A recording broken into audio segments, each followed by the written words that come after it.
नमस्कार मंडळी, कसे आहात सगळे? खूप खूप मनापासून स्वागत आहे माझ्या सगळ्या ताईंचं आपल्या नवीन चॅनलमध्ये स्टिच विथ सवितामध्ये। तर मी आज तुमच्यासाठी एक छान इंटरेस्टिंग व्हिडिओ घेऊन आलेली आहे। बराच माझ्या ताईंना हा प्रॉब्लेम येतो किंवा बऱ्याच कमेंट बॉक्समध्ये मला कमेंट होत्या की तुम्ही हा व्हिडिओ अपलोड करा। तर ब्लाऊज शिवल्यानंतर इथे मी तुम्हाला एक ब्लाऊज दाखवणार आहे। तयार ब्लाऊज आहे हे आणि या ब्लाऊजवरती मी काम करून दाखवणार आहे। तर तयार ब्लाऊजवरती आपण हा जो मुंडा शिवतो तर या मुंड्याच्या इथे आपली जी शिलाई असते किंवा काकखोलीची शिलाई असते ती व्यवस्थित का येत नाही, इकडे तिकडे होते किंवा कमी जास्त होते, वर खाली केली जाते। तर इथे जी ही शिलाई आहे मी तुम्हाला दाखवू इच्छिते। हे पहा, थोडंसं जवळ घेते मी कॅमेऱ्याच्या म्हणजे तुम्हाला दिसेल। तर ही जी आपली शिलाई आहे तर इथे माझी शिलाई ही एक्झॅक्टली दोन्हीही बाही जोडल्यानंतर फिटिंग टाकताना इथून इथे आणि इथून इथे जी आहे ती व्यवस्थित आलेली आहे। ती इथे बऱ्याच माझ्या ताईंची वर खाली होती किंवा मैत्रिणींना हा प्रॉब्लेम येतो, नवीन शिकणाऱ्यांना कळत नाही।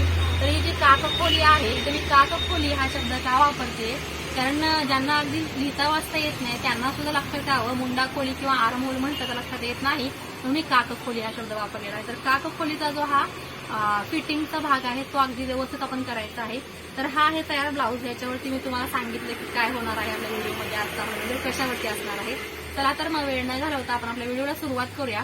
पण त्या अगोदर तुम्ही आपल्या चॅनलवरती नवीन असाल तर चॅनलला सबस्क्राईब करा असे छान छान व्हिडिओ पाहण्यासाठी। चला तर मग व्हिडिओला स्टार्ट करूया। तर इथे आहे हे मोरपंखी ब्लाऊज, मी इथे ठेवून देते।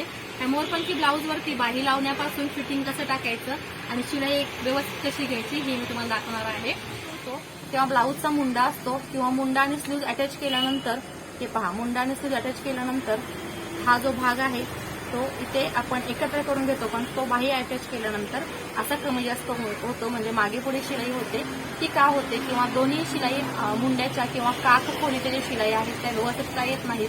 काकखोली मी हा यासाठी शब्द वापरलेला आहे तरी बऱ्याच माझ्या लिहिता वाचता न येणाऱ्या माझ्या ताईंना ही गोष्ट कळावी, त्यांना सुद्धा आपल्या व्हिडिओमधल्या टिप्स आणि व्यवस्थित आहेत त्या महत्वाच्या गोष्टी लक्षात याव्या, म्हणून मी काकखोली हा शब्द वापरलेला आहे।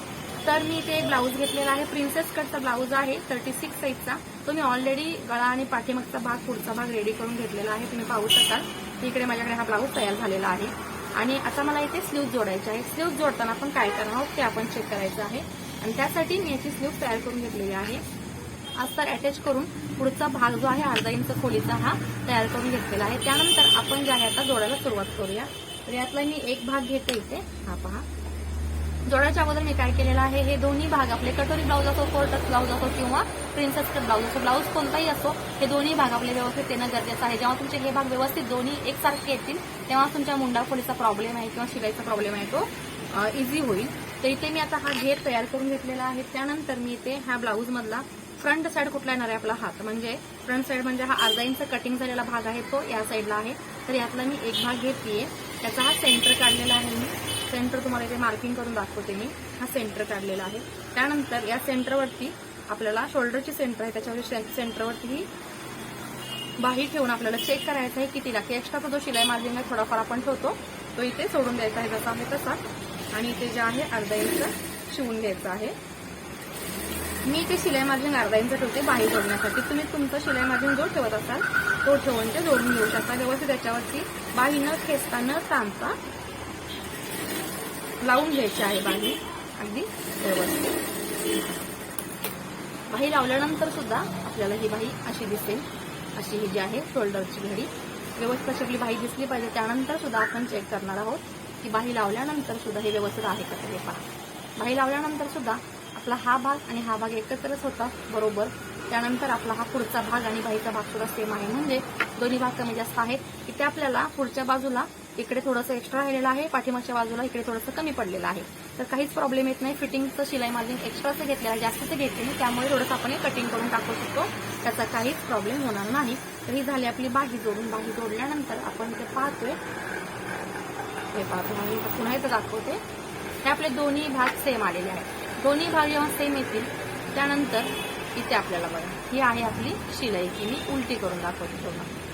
इथे आपल्याला ही दोन्ही शिलाई एकत्रच येत आहेत, त्याच्यामुळे कमी जास्त होण्याचा काहीच प्रॉब्लेम होत नाही। तर मी इथे तुम्हाला डबल टिप मारून हे पॅक करून दाखवते आणि त्यानंतर फिटिंगची शिलाई मारल्यानंतर सुद्धा ती बरोबर येते की नाही ते सुद्धा दाखवणार। बारीक टिप्स असतात शिलाई कामामध्ये स्टिचिंग करताना, त्या जर गोष्टी तुम्ही व्यवस्थित फॉलो केलात तर तुम्हाला सुद्धा फिटिंग खूप सुंदर जमेल आणि खूपच सुंदर तुम्ही तुला ब्लाऊज शिवू शकता। ते आपली ते बाही तयार झालेली आहे लावून, त्यानंतर तुम्ही ते चेक करू शकता की कमी जास्त कुठे झालेला आहे का। आता हे आपले दोन्ही भाग आहेत तिथे स्टिचिंगचे. हे पहा इथे एक्झॅक्टली मागे पुढे शिलाईवरती शिलाई आलेली आहे. त्यानंतर इथे सुद्धा हा भाग एक्झॅक्टली इथे आलेला आहे. आता इथे हा भाग वाढलेला आहे, पुढच्या बाजूला थोडासा हा भाग वाढलेला आहे कारण आपण इथे स्टिच केलेला असतो प्रिन्सेस कटचं मार्जिन, त्यामुळे वाढू शकतो किंवा कमी पडू शकतो. तर हा आपला एक्स्ट्राचा भाग आहे, आपण कटिंग करून टाकू शकतो. त्यानंतर त्याला डबल टिप मारून घेते मी आणि डबल टिप मारल्यानंतर इथून सुद्धा तुम्ही पाहू शकता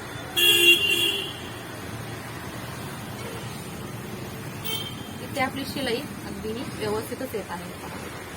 तुम्हाला उलट करून दाखवते म्हणजे लक्षात येईल. अगदी व्यवस्थित ही टिप तुमची येत आहे. त्यानंतर इकडे पहा हे सुद्धा तुमचं एक्स्ट्राचं आहे. हे एक्स्ट्राचं जितकं एवढं बाहेर आहे तेवढंच मी इथे बाहेर ठेवलेलं आहे.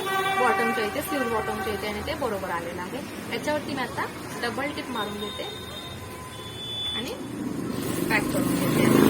डबल टिप मारते वेळी तुम्हाला माहितीच आहे नेहमी मी हा प्रेस बटनचा बेल्ट आहे तो डबल टिपच्या अगोदर लावून लॉक करते, डबल स्टिच करून घेते. लॉक करायचं त्यामध्ये निघत नाही. आता याला मी साईडने इंटरलॉक करून घेते आणि पहा मी त्याला इंटरलॉक करून घेतलेला आहे. आता याला वरून टिप मारून घेते मी.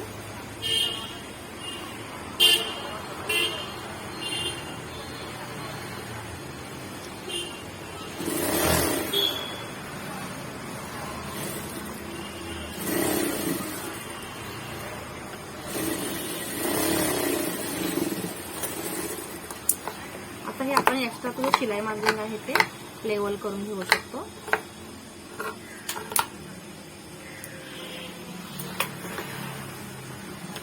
दोन्ही बाजूंकडे व्यवस्थित करून घ्यायचं आहे.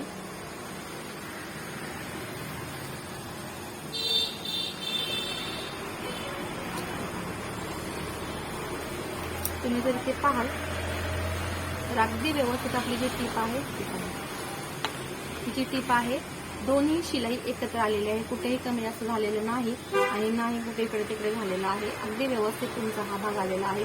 तुम्हाला सुद्धा हा जर प्रॉब्लेम असेल इथला तर तुम्ही सुद्धा अशा पद्धतीने हे शिवून प्रॉब्लेम तुमचा सॉल्व्ह करू शकता. तर अगदी प्रॉब्लेम नसतानाही शिलाईमध्ये काही गडबड झाली, कमी जास्त पल्ले झाले, पाठीमागचा आणि पुढचा भाग कमी झाला तर हा भाग आपल्याला इथे प्रॉब्लेम करू शकतो. तर त्यासाठी मी तुम्हाला हा व्हिडिओ दाखवण्याचा प्रयत्न केलेला आहे. तर आता आपण दुसरी स्लीव सुद्धा तशीच तयार करून घेऊया. त्या स्लीवची फिटिंग टाकून तुम्हाला दाखवते की कोणत्याही पद्धतीने तुम्ही स्लीव जरी जोडलात मी दाखवलेल्या व्हिडिओतल्या टिप्स फॉलो करून तरी तुम्हाला हा मुंड्याचा किंवा काकखोलीचा, काकखोली यांनी हा शब्द यासाठी वापरलेला आहे की बऱ्याच माझ्या न लिहिता वाचता येणाऱ्या मैत्रिणी सुद्धा असतात, त्यांना मुंडा किंवा आर्महोल लक्षात येत नाही. तर काकखोली म्हटले की बरोबर त्यांच्या लक्षात येतं. त्यासाठी काकखोली हा शब्द वापरलेला आहे. एक मात्र लक्षात ठेवा, जे काही ते एक्स्ट्राचं राहिलेलं असतं ते मात्र टीप मारायच्या अगोदर अजिबात कटिंग करायचं नाही, नाहीतर हे थोडंसं क्रॉस होतं, कमी जास्त कपडा ताणला जातो किंवा वाढला जातो. म्हणून इथे व्यवस्थित ते कटिंग करायचं आहे, ते फक्त ही टीप मारल्यानंतर. त्यानंतर सुद्धा आता बघा ही टीप मारल्यानंतर किंवा बाहेर जोडल्यानंतर दोन्हीही सेमच आहेत. त्याला सुद्धा मी आता सरळ करून दाखवते सरळ भागावरती. इथे सुद्धा आपला जो ब्लाऊज आहे किंवा आपला जो हा प्रिन्सेस कटचा ब्लाऊज आहे, ब्लाऊज कोणताही असो, प्रिन्सेस कट असो, फोरटक्स असो, प्रिन्सेस कटोरी असो, तर तुम्हाला हा प्रॉब्लेम अजिबातच येणार नाही.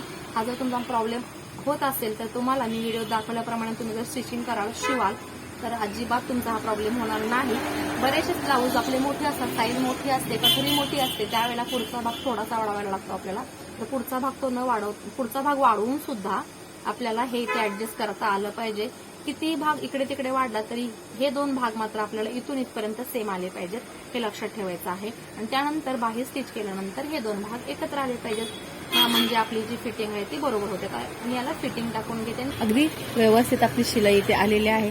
तर तुम्ही सुद्धा असेच हे ब्लाऊज जे आहेत किंवा हे आहेत ते हे करून फिटिंग करू शकता किंवा शिवू शकता.